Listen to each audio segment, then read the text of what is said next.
when you sign up for a movie like Spider-Man, you're essentially like signing up for the military, or it's like a jail sentence.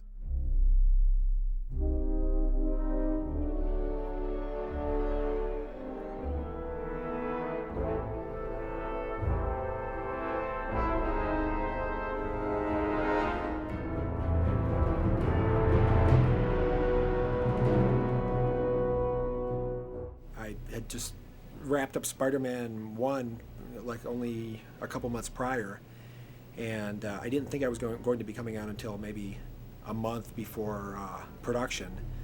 But they shot some background plates for the big train sequence in Chicago, and it was just a huge mountain of footage, you know, hours and hours of 35 millimeter in Vista and you know, all kinds of different formats. And he just really wanted to get a jump start on basically sort of assembling the scene, starting with the background plates and then incorporating, you know, previses and animatics and stuff that they had already done. Sam actually started planning the scenes even as we were finishing Spider-Man 1. He was gearing up. We hadn't had a script yet, but he knew of some certain set pieces that he wanted for the movie. So even at the point that I came on, there was already quite a few storyboards, hundreds of storyboards, and some of the major shots had already been sort of prevised out in, you know, rough computer or you know, like animatic form, you know, taking the storyboards and like making moves on the boards. So the first thing I did was I took the scans of all the storyboards and everything else and just basically started building the sequence together as if it was working with dailies. And by the end of the first couple of weeks I was on, I had like, you know, a 10-minute long sequence cut, which was like a full reel of the movie.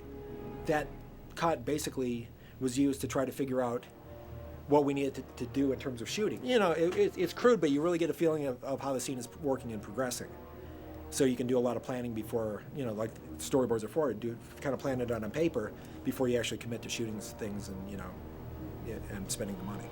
And then, of course, then when you shoot it, a lot of things change, and you can't be too slavish to the animatics or storyboards because, you know, the actors come up with stuff on the set, or the stunt guys come up with different bits of business, or of course Sam, you know. But it's just, it's a good start for any scene. I've known Sam for years, and, you know, we share a lot of the same tastes in terms of a love of horror and a love of suspense and a love of, you know, making the audience jump and scream.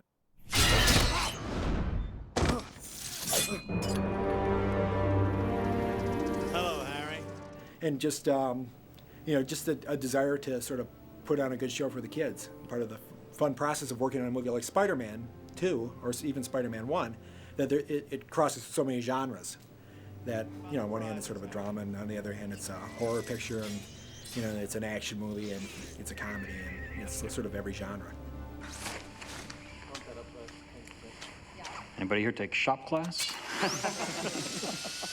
Well, what was nice about the horror scene is I think that the studio went for it, especially in a movie like Spider-Man, for it to take such a kind of a dark, gruesome turn.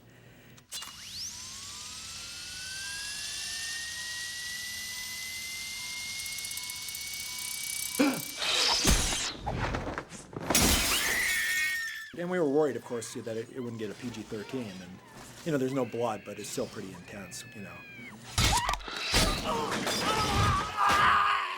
And it's cool to, you know, be getting the first guy to see those dailies, you know. You get the dailies, and there's a lot of cool zoom shots on screaming faces, and, you know, the old chainsaw coming up into frame, and, you know, this kind of classic trademark Sam Raimi shots. So, you know, it's cool that, you know, he's able to pull all that stuff together that he loves, and, you know, do it in a huge movie like this.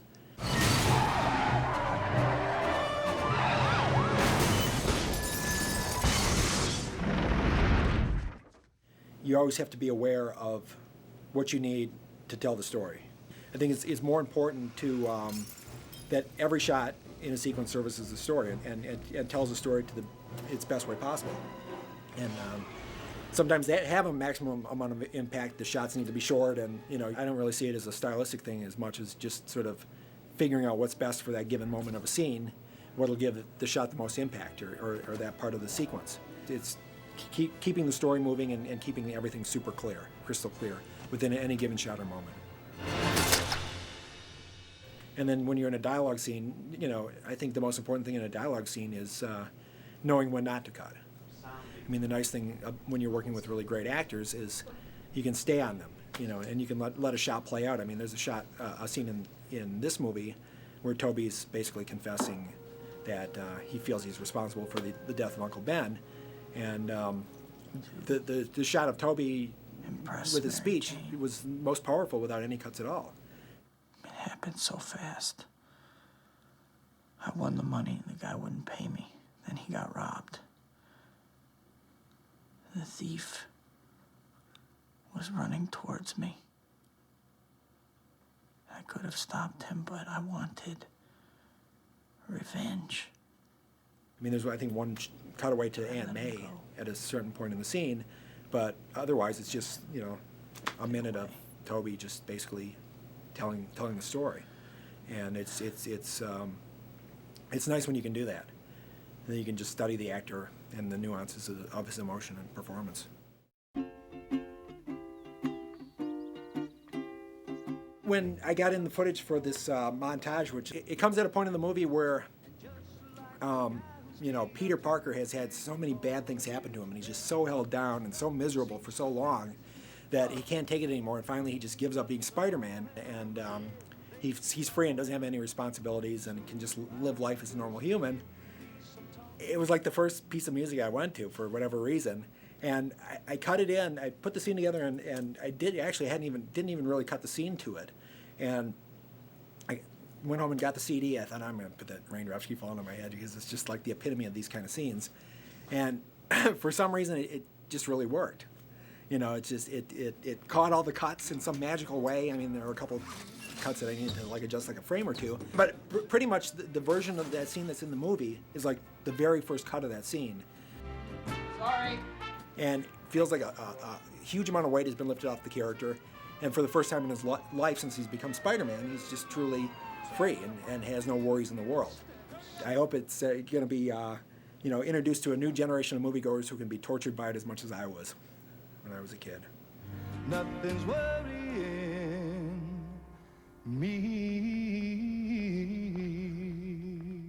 Sam actually we work pretty closely together, and especially on a big effects movie like this, the sort of nightmare of it is that it never really ends. I mean, on most movies, the footage gets shot, and at that point you have a finite amount of material to work with, and you're sort of working with the same dailies over and over, just basically honing it down, trying to figure out the best takes and the best performances and the structure of the scenes. But when you're done shooting, you're far from done, because there's so many visual effects shots that are constantly evolving and changing that every day we would have a 2 to 3 hour visual effects meeting at SPI, Sony Picture Image Works, which is our effects company, where we would see anywhere from 20 to 60 shots, all in various states of completion, from like rough early previses to beginnings of lighting and so on and so forth. So we were constantly having to give feedback on those shots. Every day was like getting new dailies, and then having to bring back those 20 to 60 shots, cut them into the movie, and see how they worked, within the material that we already had. It was incredibly important to have a good visual effects editor, and Jody Fidel, who I've known for years, is a fan of all this kind of stuff, and is just somebody who is, totally in love with his work, and obsesses over effects. Bob would be cutting, but effects were always coming in, so I would have to put together a sequence. I'd take one of Bob's sequence, cut the newest shots in, go to set with the tape, and show it to set on Sam in between setups. He'd give notes, I'd take notes, I'd get them back to SPI and John Dykstra. And seeing if they worked okay, or whether we needed something different, whether Spider-Man was too fast, or the action was too slow, or the framing was right, the movement within the shot to cut from shot number 1, which was a shot we already had, and shot number 3, which was a shot we already had, and this was the shot in the middle. It was a great crew, and everybody just really worked together and just cared about making the movie the best it could be. Surprisingly, there was very little footage that wasn't used. There were just a few dramatic scenes that we thought would be better shorter. A scene in the backyard between Tobey and Kirsten, where they have sort of a romantic interchange that we always liked, but we felt it was within the pace of a summer action movie, that it might be too much. So we pulled footage out of that, and there are just a couple other scenes.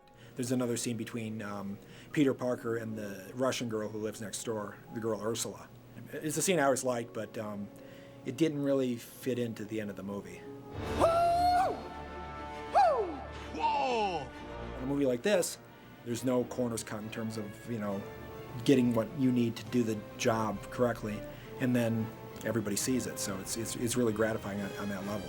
Just being able to go to the theater when the movie opens and hearing the reaction of the audience, which is, kind of what it's all about,